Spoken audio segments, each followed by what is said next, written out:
Good afternoon class. I am Shashank Saumitra. तो last class तक हम लोगों ने चैप्टर जो पढ़ा था वो हम लोग पढ़ रहे थे इलेक्ट्रोडाइपोल के बारे में कि उसमें क्या इफेक्ट होता है ना। हम लोग इक्विपोटेंशियल सरफेस आज हम लोग को पढ़ना है ना। तो देख लीजिए, अब इक्विपोटेंशियल सरफेस होता क्या है ना। हम लोग पोटेंशियल पोटेंशियल पढ़े हैं, है ना। इलेक्ट्रोस्टैटिक पोटेंशियल क्या होता है उसके बारे में हम लोग स्टडी किया, है ना। पर्टिकुलर पॉइंट के बारे में, है ना, वो क्या होता है, वर्क डन क्या होता है, सब कुछ के बारे में हम लोग ने स्टडी किया। आज हम लोग देखते हैं आगे इक्विपोटेंशियल सरफेस क्या होता है।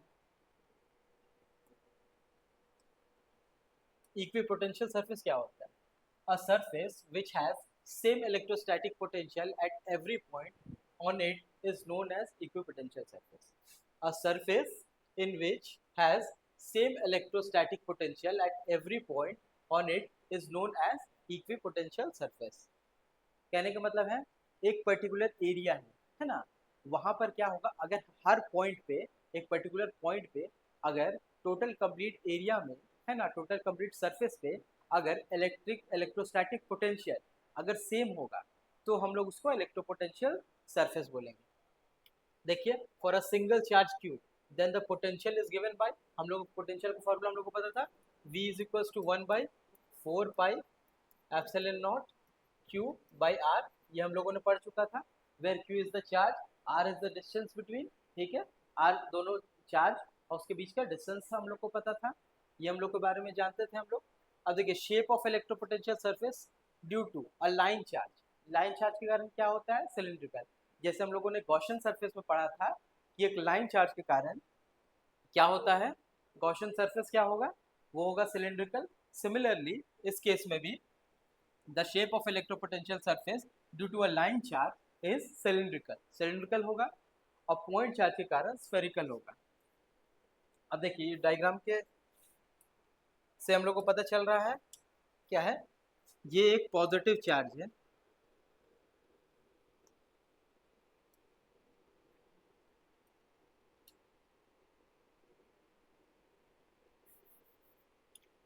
एक पॉजिटिव चार्ज यहाँ पर है,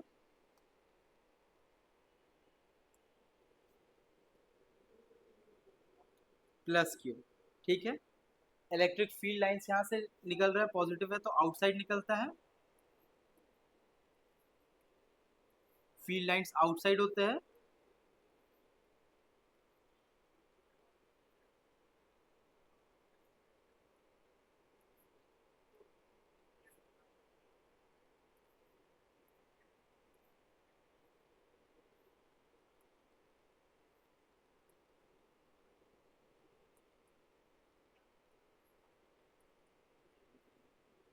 ठीक है। ये सरफेस हो गया, है ना। पॉइंट चार्ज के कारण यहाँ पे देखिए लिखा हुआ है, पॉइंट चार्ज के कारण स्फेरिकल होगा, स्फेरिकल सरफेस होगा, इलेक्ट्रिक फील्ड इसका यही होगा, ये फील्ड लाइन से हुआ।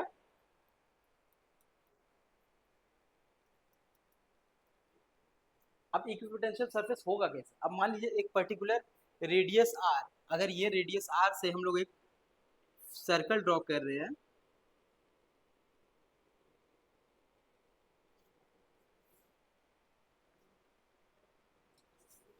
एक रेडियस आर पे हम लोग एक सर्कल ड्रॉ करते हैं, ये एक सर्कल मान लीजिए हम लोग ड्रॉ करेंगे, तो इस पर्टिकुलर सर्कल में ये जो पॉइंट्स है, फील्ड लाइंस, ये सब आएंगे पॉइंट आपका, है ना।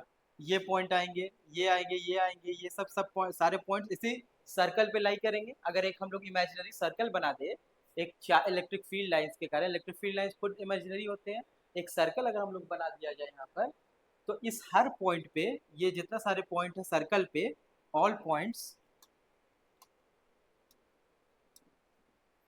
Then all, if we draw a circle of radius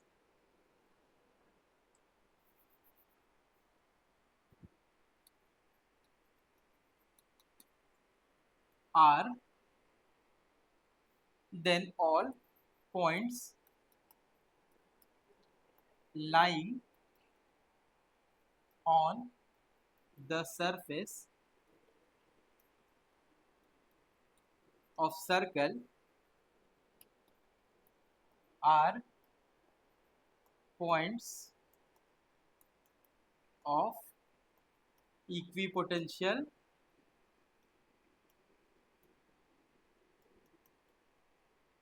surface।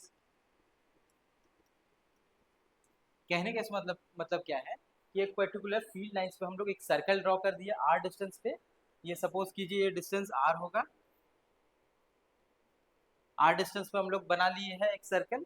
अब इस r डिस्टेंस पे इस सर्कल के हर एक पॉइंट पे, इस सर्कल का रेडियस इक्वल होता है, तो हर एक पॉइंट पे जो भी हम लोग पोटेंशियल लेंगे, है ना, तो वो इक्वल पोटेंशियल आएगा। कहने का मतलब है अगर इस पॉइंट पे अगर ये 20 वोल्ट होगा तो इस पॉइंट पे भी ये 20 वोल्ट होगा, इस पॉइंट पे भी ये 20 वोल्ट होगा, है ना, इस पॉइंट पे भी 20 वोल्ट होगा। तो हर एक पॉइंट पे सर्कल का हर एक पॉइंट पे वो जो सरफेस का जो पोटेंशियल होगा, है ना, हर एक पॉइंट का जो पोटेंशियल होगा वो इक्वल होगा। इसी और इक्वल पोटेंशियल है होगा, इसी कारण से हम लोग उसको इक्वी पोटेंशियल सरफेस बोलते हैं। सिमिलर केस यही होगा, अगर एक और रेडियस हम लोग बना दिए, एक और सर्कल हम लोग बना दिए, ये सर्कल अगर हम लोग बना दिए है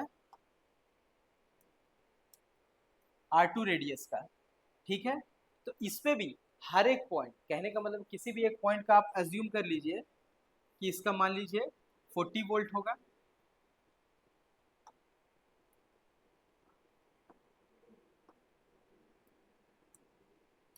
40 वोल्ट हुआ। अगर इस पॉइंट पे, तो इस पॉइंट पे भी 40 वोल्ट होगा, इस पॉइंट पे भी 40 वोल्ट होगा।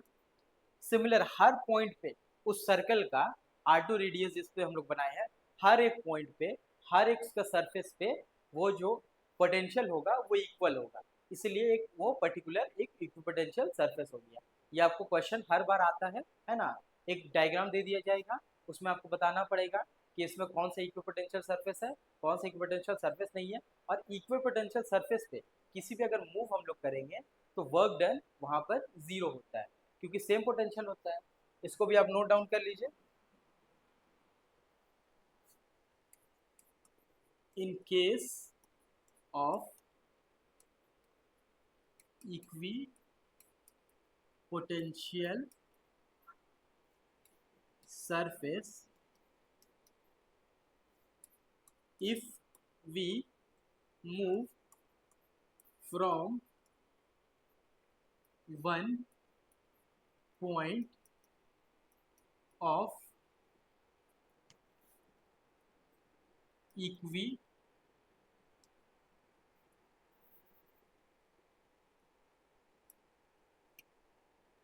equipotential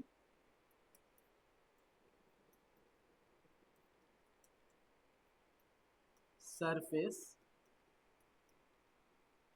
if we move from one point of the equipotential to another point,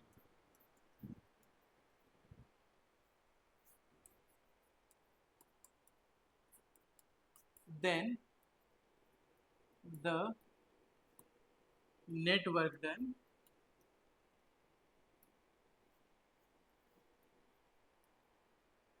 in moving the charge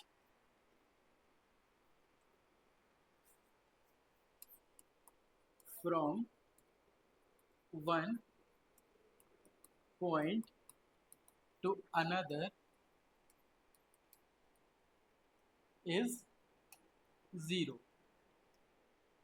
ठीक है, कहने का मतलब है अगर एक पर्टिकुलर इक्विपोटेंशियल सरफेस है, ये प्लस चार्ज है, इसका इलेक्ट्रिक फील्ड आ रहा है बाहर की तरफ,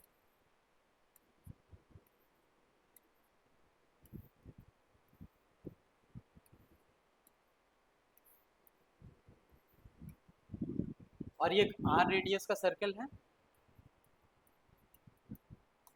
तो इस हर एक पॉइंट पे A B C D E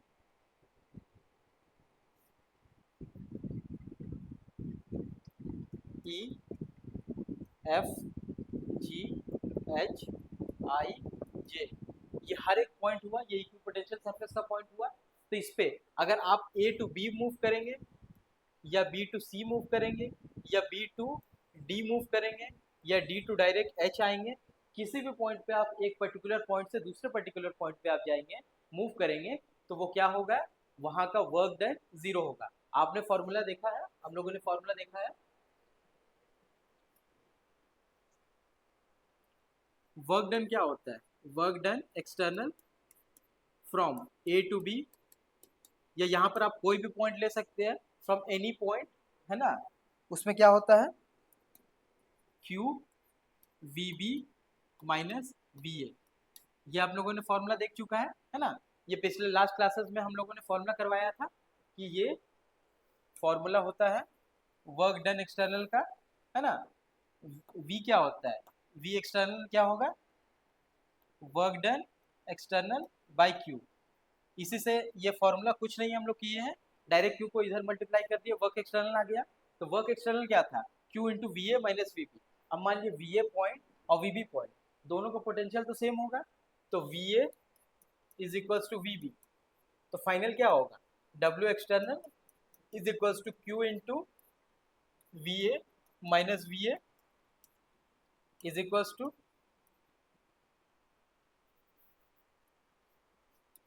W external is equals to zero. तो ये इक्विपोटेंशियल सरफेस का स्पेशल केस है ना, ये आपको याद रखना है कि अगर इक्विपोटेंशियल सरफेस आपको दिया हुआ है, तो अगर वर्क डन हम लोग एक पर्टिकुलर पॉइंट से दूसरे पर्टिकुलर पॉइंट पे अगर मूव करेंगे किसी भी चार्ज को, तो क्या होगा, वर्क डन हम लोग का जीरो होता है, इक्विपोटेंशियल सरफेस में वर्क डन जीरो होता है, ये आपको याद रखना है। ठीक है, अब आगे इससे रिलेटेड एक क्वेश्चन हम लोग देख लेते हैं।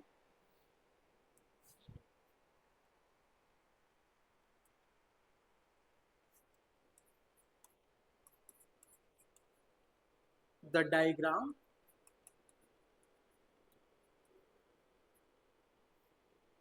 below shows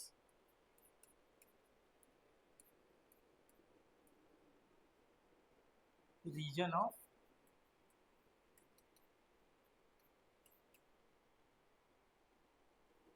equipotentials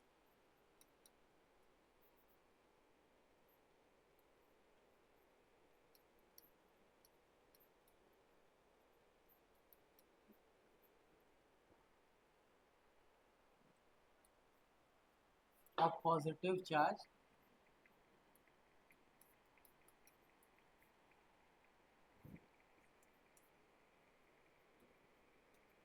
is moved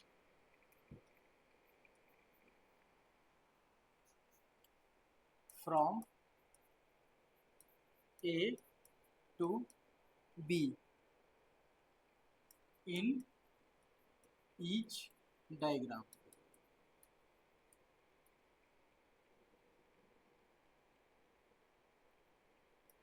Then options देखिए, A, maximum work is required to move from Q in figure C,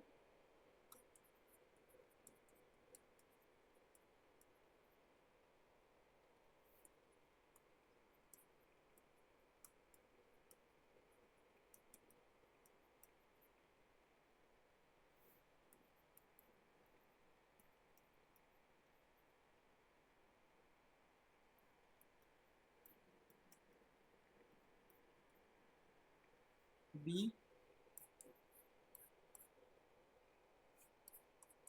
in all the four case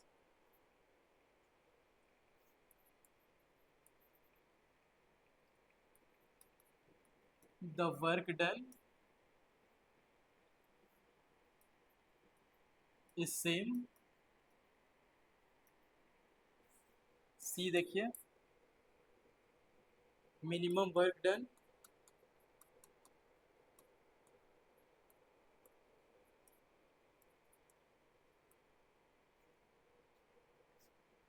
is required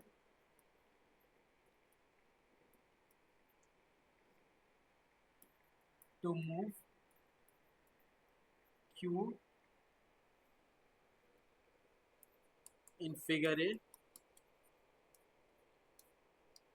D maximum work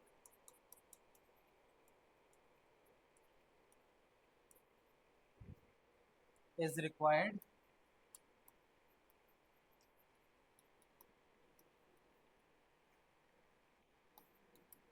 to move Q in figure B, है ना।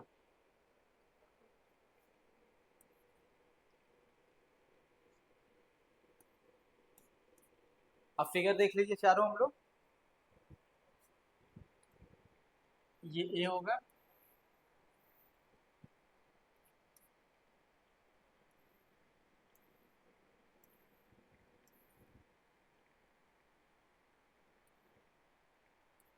ये point A, point B, 10 20 volt, 10 volt, 30 volt, 40 volt. ठीक हो गया, ये ए हो गया। अब बी देखिए,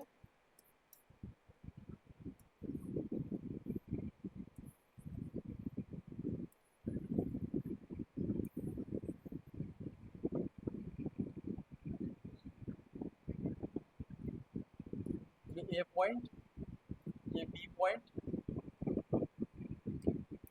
10 volt, 20 volt, 30 volt, 40 volt. C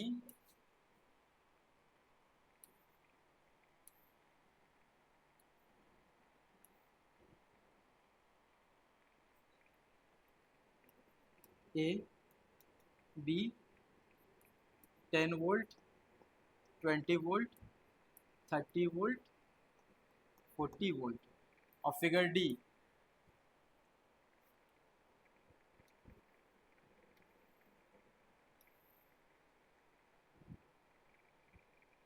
point A, point B, 10 volt, 20 volt, 30 volt, 40 volt. ये क्वेश्चन है इक्विपोटेंशियल सरफेस का। अब देखिए इसमें क्या दिया गया है कि diagram below shown the region of equipotential, ये इक्विपोटेंशियल एरिया है। A positive charge is move Q from A to B, A to B हम लोग एक पॉइंट पे मूव किए हैं, है ना। तो बोला गया है ऑप्शंस क्या क्या है, maximum work is required to move Q in figure C. Figure C में बोला गया है कि ए टू बी हम लोग मूव करेंगे Q को, तो वो सबसे ज़्यादा वर्क डन रहेगा, ठीक है, वर्क रिक्वायर्ड रहेगा।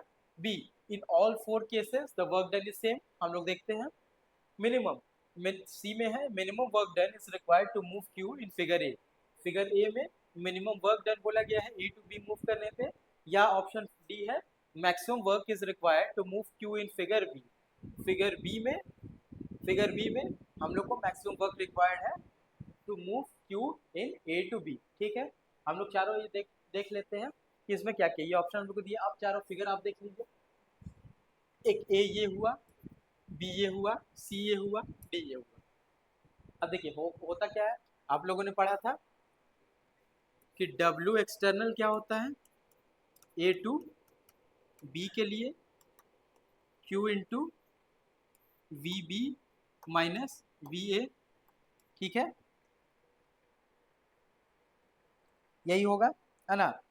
ये होता है। अब इसमें केस आप निकाल लीजिए, ए टू बी हम लोग को मूव करना है। अब देखिए होगा क्या, फिगर ए देखिए, यहाँ पर क्या है, ए में है आपका 10, इसका पोटेंशियल क्या होगा 10 वोल्ट, और बी का पोटेंशियल क्या होगा 40 वोल्ट। तो यहाँ पर वी वर्क डन कितना होगा,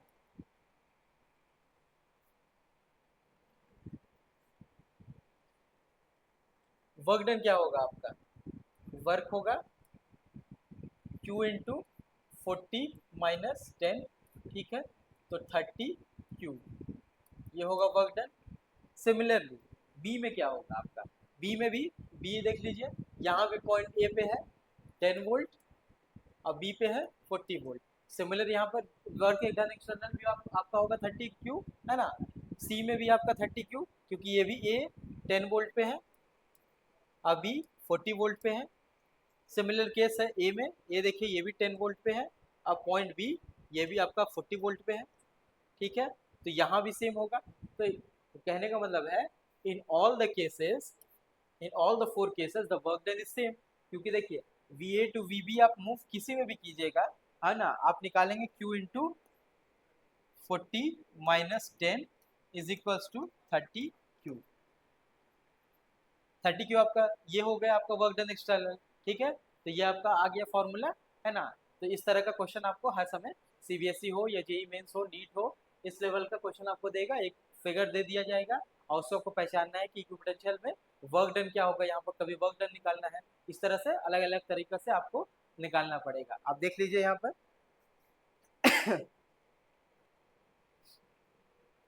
अब आगे देखिए, अब प्रॉपर्टी क्या होता है, इक्विपोटेंशियल सरफेस के बारे में हम लोगों ने क्वेश्चन एक कर लिया, अब इसका प्रॉपर्टी क्या होता है आप देखिए। Different properties of equipotential surface are given below, ठीक है। Equipotential surface do not intersect each other as it gives two direction of the electric field at intersecting point which is not possible. Same case था आपका electric field में, electric field lines cannot intersect each other at any point, ठीक है। हम लोगों ने ये पढ़ चुका था लास्ट क्लासेस में कि electric field never intersect each other, किस लिए, क्योंकि होता क्या है कि जिस पॉइंट पे वो इंटरसेक्शन होगा तो उस इलेक्ट्रिक फील्ड का, फील्ड लाइंस का दो डायरेक्शन दिखेगा उसी पॉइंट पे। एक पर्टिकुलर पॉइंट हुआ, मान लीजिए ये एक पर्टिकुलर पॉइंट हुआ, यहाँ पर अगर मूव कर रहे हैं हम लोग, अगर मान लीजिए इलेक्ट्रिक फील्ड लाइंस इंटरसेक्ट कर रहे हैं तो इस पॉइंट ए पे आप इसका इलेक्ट्रिक फील्ड लाइंस का दो डायरेक्शन होगा, एक ये डायरेक्शन होगा टेंजेंशियल, एक ये डायरेक्शन होगा, तो दो डायरेक्शन एक इलेक्ट्रिक फील्ड का एक पर्टिकुलर पॉइंट पे पॉसिबल नहीं है। सेम ये केस यहाँ पर भी अप्लाई होता है, electropotential surface do not intersect each other as it gives two direction of electric field at intersecting point which do not possible, समझे। ये सेम आपका केस वही इलेक्ट्रिक फील्ड लाइंस का केस यहाँ भी है, और अब वही सेम केस और सेम रीजनिंग भी उसका वही है। अब क्योंकि देखिए इलेक्ट्रिक पोटेंशियल सरफेस बनता कैसे है, इलेक्ट्रिक फील्ड लाइन से ही बनेगा वो, है ना, तो इलेक्ट्रिक फील्ड लाइंस पे जो इफेक्ट डालेगा वही इलेक्ट्रिक पोटेंशियल सरफेस पे इफेक्ट होगा। आप देख लीजिए इसको, ये तो ये केस आपको क्लियर हो गया पहला केस। अब दूसरा देखिए, दूसरा प्रॉपर्टी क्या है, equipotential surface, equipotent surface are closely spaced in a region of strong electric field and vice versa। कहने का मतलब है कि अगर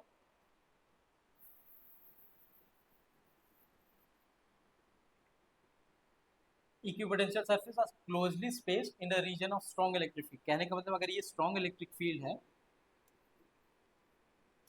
तो इसमें इक्विपोटेंशियल सरफेस क्लोजली प्लेस्ड होंगे, आपस में एक दूसरे से बहुत ज्यादा क्लोज पैक्ड होंगे, है ना। तो जहां पर क्लोज पैक होंगे वो वहां पर इक्विपोटेंशियल, यहाँ सरफेस इसका इक्विपोटेंशियल स्ट्रॉन्ग होगा, electric field strong electric field, और अगर ये यहाँ पर लार्जली स्पेस्ड है ना, दूर दूर है आपस में, है ना, अगर इस पॉइंट पे बहुत दूर दूर आपस में है तो ये क्या होगा, ये वीक इलेक्ट्रिक फील्ड होगा।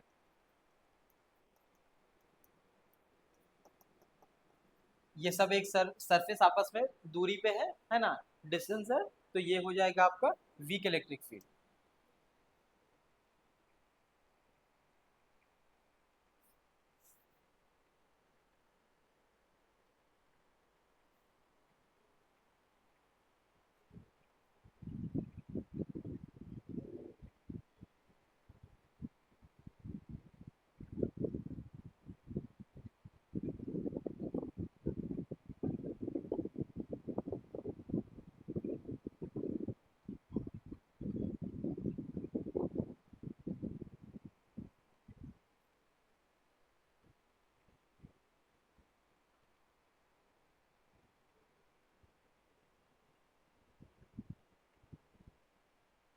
ठीक है,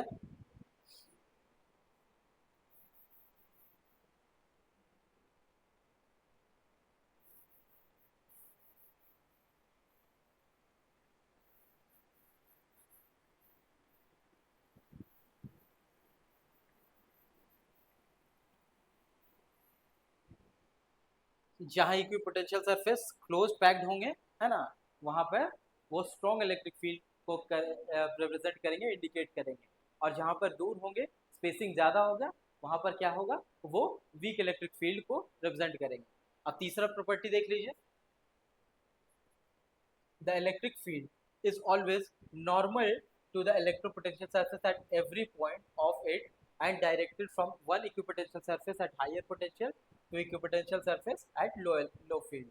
ठीक है, electric field is always normal to the equipotential surface. ठीक है, एक equipotential surface का परपेंडिकुलर होता है, जो भी इलेक्ट्रिक फील्ड लाइंस होंगे उनसे परपेंडिकुलर।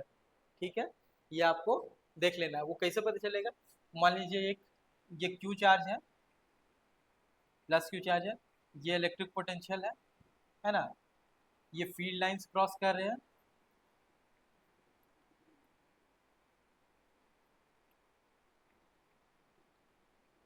और ये इसका डायरेक्शन होगा।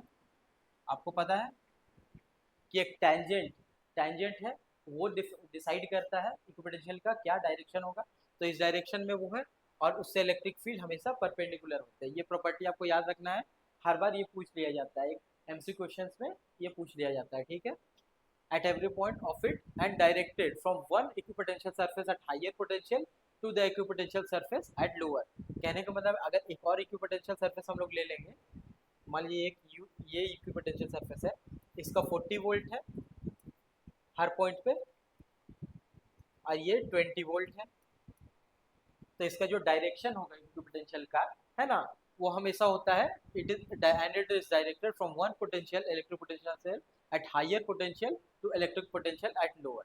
जो इक्विपोटेंशियल का जो डायरेक्शन होगा हायर टू लोअर होगा। हम लोगों ने आप लोग पहले भी बताया था कि हर बार हायर टू लोअर जाता है ना, वही सेम इसमें बताने का कोशिश किया गया है प्रॉपर्टी 3 में। तो ये इंपॉर्टेंट प्रॉपर्टी है, इसको भी याद रखिएगा। ठीक है, ये हर बार एमसीक्यू क्वेश्चन में पूछ लिया जाता है इसके बारे में। अब चौथा देखिए, work done in moving a test charge from one point of equipotential surface to other point is zero।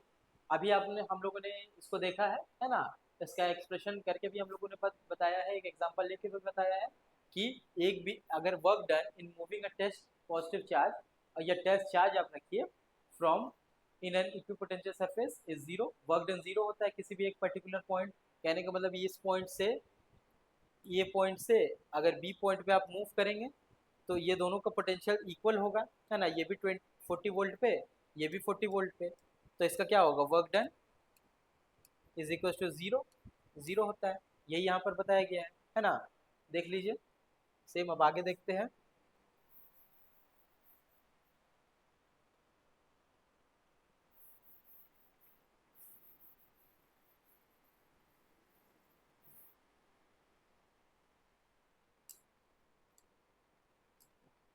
अब रिलेशन देखिए, relation between electric field and potential gradient. अब पोटेंशियल ग्रेडियंट क्या होता है, आपको ये टर्म समझना पड़ेगा। ग्रेडियंट जहां भी आ गया आपको, कहने का मतलब है वो डिस्टेंस को, से उसको, उस रेशियो को, किसी भी एक पर्टिकुलर क्वांटिटी को अगर उसका डिस्टेंस से आप डिवाइड करेंगे वो ग्रेडियंट होता है। एक जनरल टर्म्स में हम आपको बता रहे हैं कि अगर किसी भी प्रॉपर्टी को, किसी भी पर्टिकुलर क्वांटिटी को अगर उसके डिस्टेंस से आप डिवाइड कर दीजिएगा, रेशियो लेंगे, तो हम लोग ग्रेडियंट होता है। अब पोटेंशियल ग्रेडियंट क्या होता है ये देखना है आपको, है ना। Potential gradient is given by v is equal to minus D V by D R. ये जो हम आपको बताए अभी कि डी आर से जो r होगा, r से अगर आप डिवाइड कीजिएगा किसी पोटेंशियल का, कहने का मतलब है अगर आपको ग्रेडियंट निकालना है डी वी,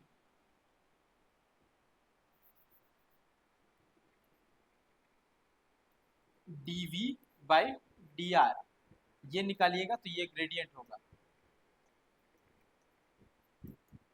और ये पोटेंशियल को हम लोग डिवाइड कर रहे हैं डी आर से, तो ये पोटेंशियल ग्रेडियंट हो गया। ठीक है, किसी भी क्वांटिटी को अगर उसके डिस्टेंस से डिवाइड कर दिया जाए तो वो हम लोग को ग्रेडियंट बनता है। और यहाँ पर पोटेंशियल हम लोग डिवाइड कर रहे हैं तो पोटेंशियल ग्रेडियंट बन गया। तो इसका फॉर्मूला देख लीजिए, E is equals to,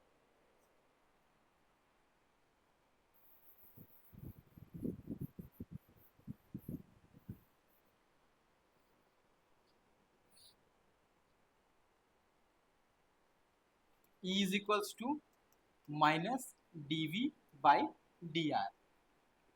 minus से साइन से फिर इंडिकेट कर रहा है कि जो वर्क डन हो रहा है, ये जो पोटेंशियल है वो नेगेटिव पोटेंशियल है ना, लोअर टू हायर। ठीक है, इज इक्वल। अब देखिए उसका तीनों का कंपोनेंट टूटेगा।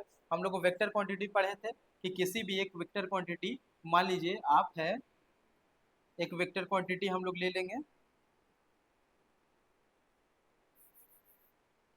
ए, ए वेक्टर है, तो इसका कंपोनेंट आपको पता है एक्स वाई और जेड डायरेक्शन में होगा। मैथ्स में हम आप लोगों ने पढ़ा है, तो होगा A X plus B Y plus C Z. ठीक है, तो ये कंपोनेंट हुआ। उसी तरह से पोटेंशियल का, जैसे इसका को आप लोगों ने तोड़ा है ना कंपोनेंट, ये एक्स एक्सिस के लिए एक्स एक्सिस, ये वाई एक्सिस, ये जेड एक्सिस। सिमिलर केस में, ये तो एक जनरल फॉर्मूला हुआ, अब सिमिलर केस में पोटेंशियल का क्या होगा। अगर पोटेंशियल का हम लोग को देखना है,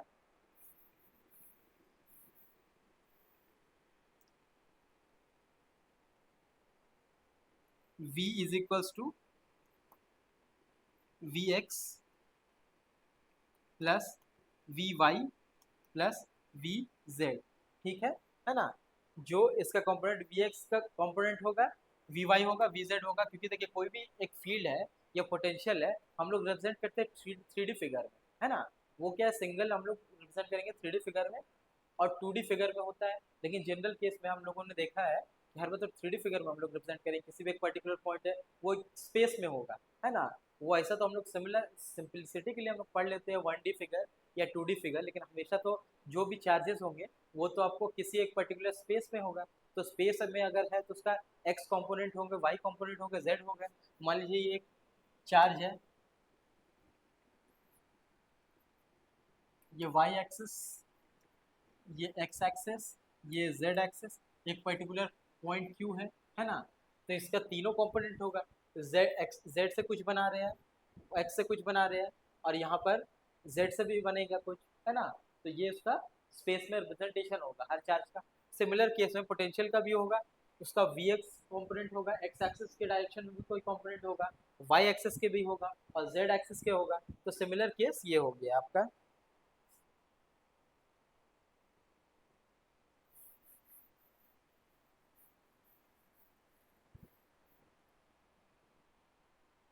अब देखिए इसका कंपोनेंट अगर हम लोगों ने देना है, तो आप देख लीजिए ग्रेडियंट का भी कंपोनेंट होगा। E is equals to, formula हम लोग को याद रखना है, E is equals to minus D V by D R, है ना। तो इसका कंपोनेंट का भी देंगे तो क्या होगा, E X is equals to minus delta V by delta X. ठीक है, और y के लिए E Y is equals to minus delta V by delta Y. ठीक है, E Z is equals to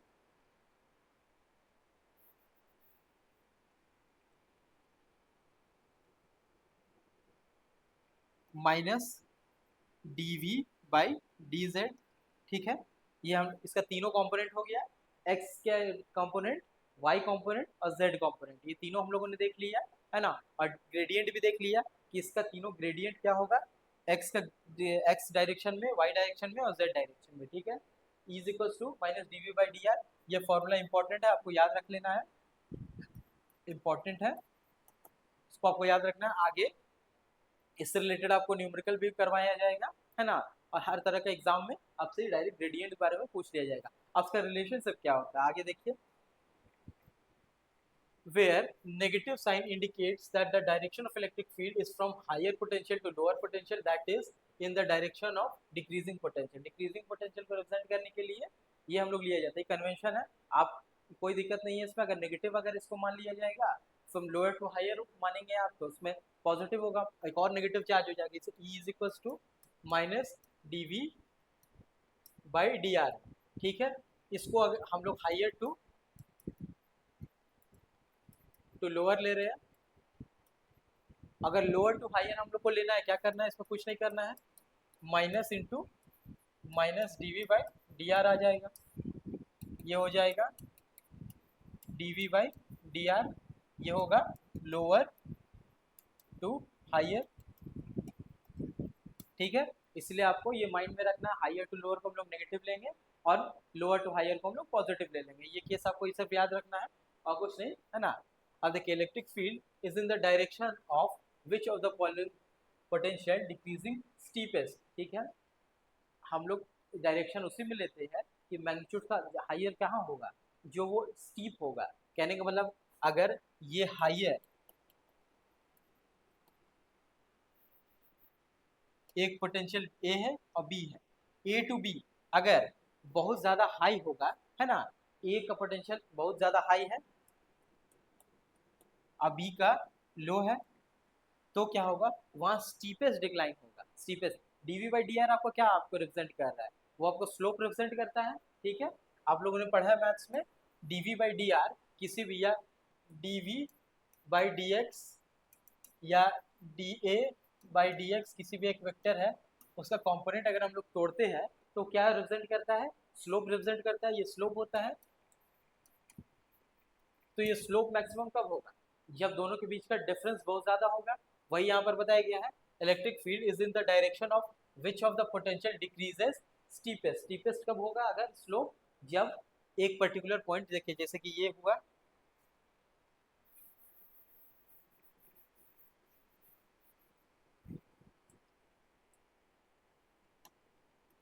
ये ग्राफ होगा, पॉइंट ए पे है, ये है और बी है।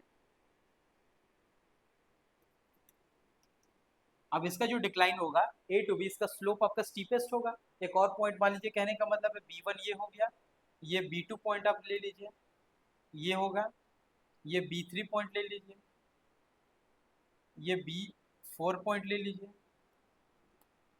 अब कहने का मतलब स्टीपेस्ट किस में होगा, स्टीपेस्ट का मतलब क्या होगा, जहाँ डिफरेंस बहुत ज्यादा होगा। तो स्टीपेस्ट आपका सबसे ज्यादा ये होगा, सबसे कम बी4 होगा, है ना। यही इसमें बताया गया है, वो खाली आपको मैग्नीट्यूड से डिफरेंस पता चल जाएगा। उसमें आपको क्वेश्चन में आप देखिएगा, इससे आपको याद हो जाएगा। इसको आपसे नोट डाउन करके रख लीजिए। Its magnitude is given by the change in the magnitude of the potential per unit. कहने का मतलब है कि पोटेंशियल पर यूनिट से जो चेंज हम लोग को पता चल रहा है ना, पर यूनिट हम लोग जो चेंज निकाल रहे हैं वही हम लोग को पता चल जाएगा उसका स्लोप। सिमिलर केस में per unit displacement normal to the equipotential surface at any point, ठीक है। इस पॉइंट को आप नोट रखिएगा, इसको याद रखिएगा, आएगा आपसे पूछ लिया जाता है, ठीक है। अब potential energy in an electric field क्या होता है, यहाँ तक हम लोगों ने देख लिया। अब देखिए आगे कि electric potential in an external surface क्या होता है। अगर एक इलेक्ट्रिक पोटेंशियल सरफेस को किसी इलेक्ट्रिक फील्ड में, एक्सटर्नल इलेक्ट्रिक फील्ड में हम लोग डाल दिया जाए तो क्या होगा। कहने का मतलब है ये एक इलेक्ट्रिक फील्ड है, ये इक्विपोटेंशियल सरफेस है, इलेक्ट्रिक फील्ड ये बाहर आ रहे हैं,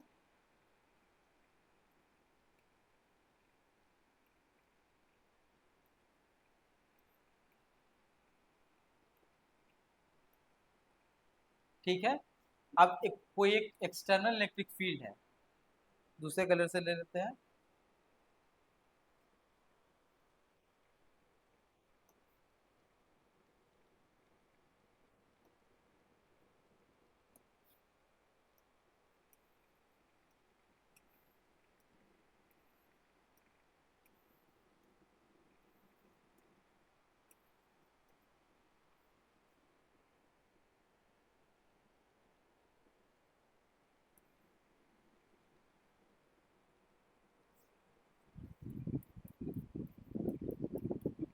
ठीक है। एक इक्विपोटेंशियल सरफेस है ना, उसको हम लोग एक्सटर्नल इलेक्ट्रिक फील्ड में रख लिए, तो उस पर क्या इफेक्ट होता है। अब देखिए potential energy,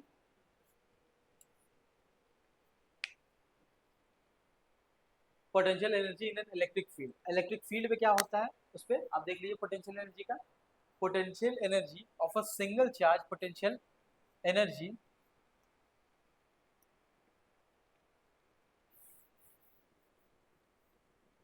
potential energy of a single charge, potential energy of a single charge Q, ये दो बार हो गया है,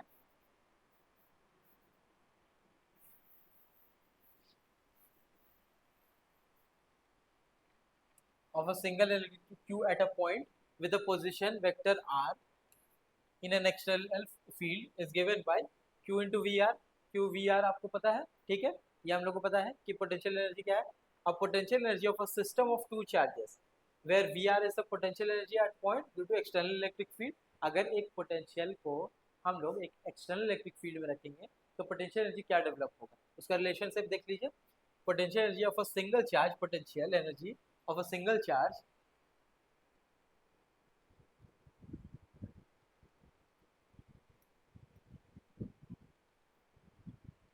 q at a point with a position vector r in an external electric field q into Vr, ये होता है ना.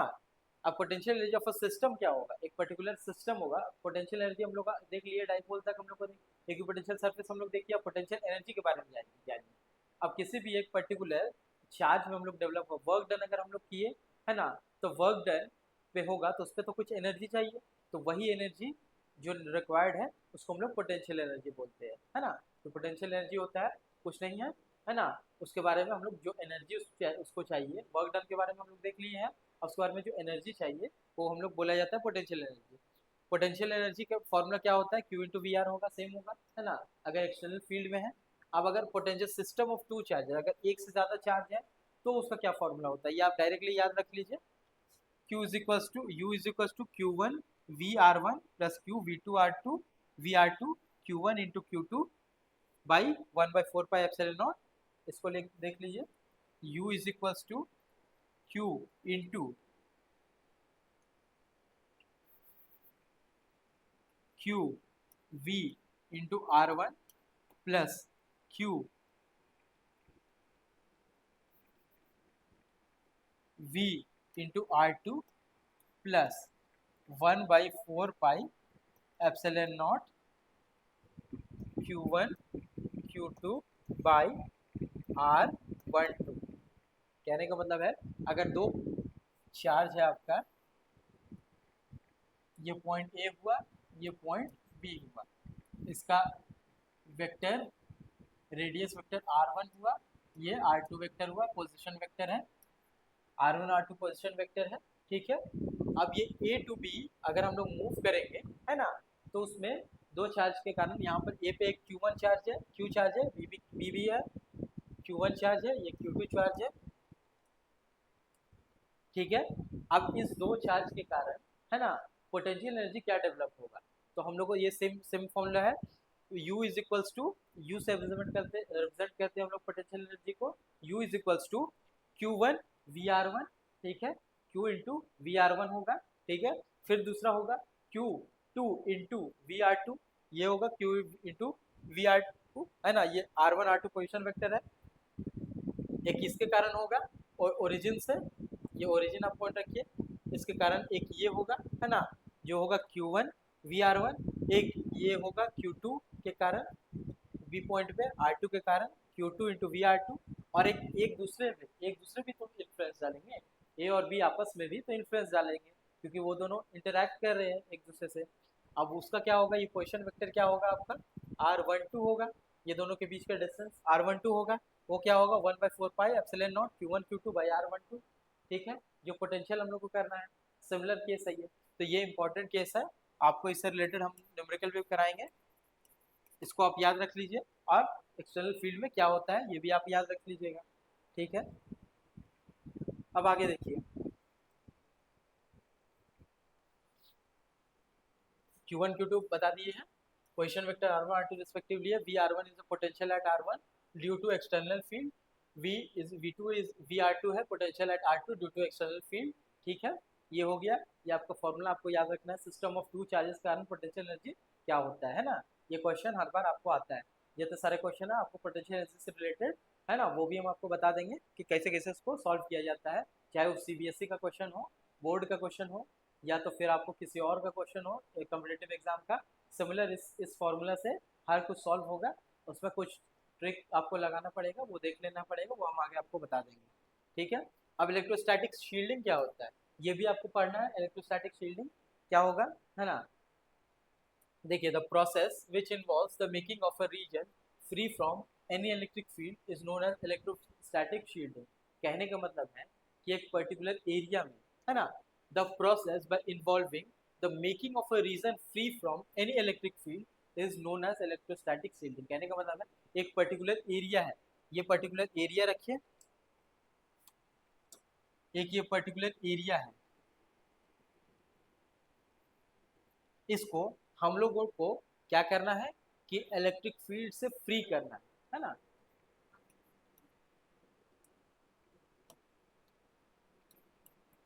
Free from electric field, ठीक है। अब वो कैसे क्या होता है, देखिए, it happens due to the fact that no electric field exist inside a charge hollow conductor. एक हॉलो कंडक्टर हम लोग लिए है ना, ये एक देख लीजिए, एक हॉलो कंडक्टर है,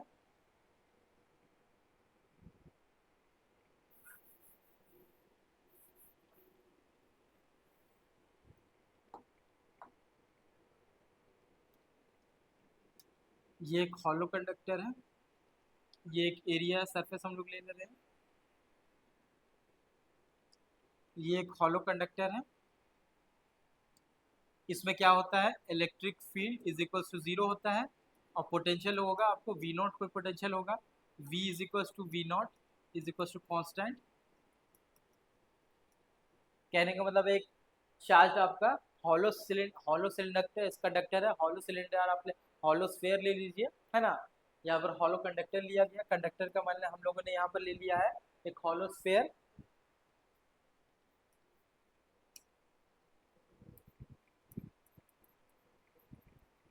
हॉलो स्फेयर। अब हॉलो स्फेयर के कारण क्या होता है, आपको पता है कि अगर चार्ज है हॉलो स्फेयर में तो सारे चार्ज आपके आ जाएंगे सरफेस पे, या सरफेस पे आ जाएंगे आपके सरफेस पे, ठीक है, ये सरफेस पे आ जाएंगे। तो इलेक्ट्रिक फील्ड क्या होगा इनसाइड, इनसाइड अगर हम लोग देखेंगे एक कंडक्टर शेल का, तो क्या होगा, वो जीरो हो जाता है, इलेक्ट्रिक फील्ड जीरो होगा। लेकिन क्या है कि उस पॉइंट पे इनसाइड में अगर चार्ज बाहर भी है तो पोटेंशियल कुछ होगा एक पर्टिकुलर पॉइंट पे, यहाँ पोटेंशियल कांस्टेंट पोटेंशियल होगा, चेंज नहीं होगा पोटेंशियल, एक कांस्टेंट पोटेंशियल होगा। तो वो पोटेंशियल हम लोग को वी नॉट से रिप्रेजेंट किए, वो कांस्टेंट रहेगा। आपको ये फैक्ट हमेशा याद रखना है कि inside a hollow sphere electric field is equal to zero. Electric field तो जीरो होता है लेकिन पोटेंशियल कांस्टेंट होता है।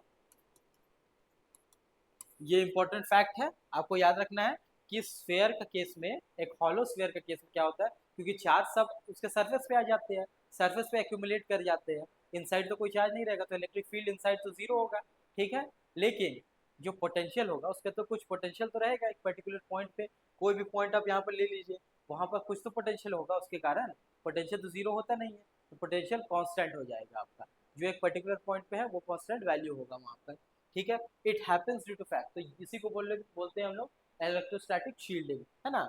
It happens due to fact that no electric field exert inside a charge hollow conductor, hollow conductor में कोई भी charge नहीं होता है, potential inside a shell is constant, ठीक है, पोटेंशियल कांस्टेंट हम लोग को होता है। In this way we can also conclude that the field line inside the shell will be zero, ठीक है, क्योंकि कोई चार्ज नहीं है, सब चार्ज आपके सरफेस पे आ गए हैं, तो इनसाइड हम लोग को कोई इलेक्ट्रिक फील्ड नहीं रहेगा, तो इस कारण से इलेक्ट्रिक फील्ड आउटसाइड ही रहेगा, electric field inside hollow shell zero होगा, ये हम लोग को देख के चलना है, लेकिन पोटेंशियल होगा, इसी कारण से इसको हम लोग, इसी प्रोसेस को हम लोग बोलते हैं इलेक्ट्रोस्टैटिक शील्डिंग। इसके कारण अंदर जीरो हो गया तो वो पर्टिकुलर एरिया जो इनसाइड द शेल का वो तो जीरो हो जाएगा, है ना, इलेक्ट्रिक फील्ड वहाँ पर कोई एग्जिस्ट नहीं कर रहे, इसी प्रोसेस को हम लोग इलेक्ट्रोस्टैटिक शील्डिंग बोलते हैं। इस प्रोसेस को आपको देखना है, कभी एग्जाम में ये पूछ लिया जाता है इलेक्ट्रोस्टैटिक शील्डिंग क्या होता है, एक एग्जाम्पल आप देख के ये बता सकते हैं उनको कि ये हो सकता है, ये एग्जाम्पल ईजी हो जाएगा आपके लिए।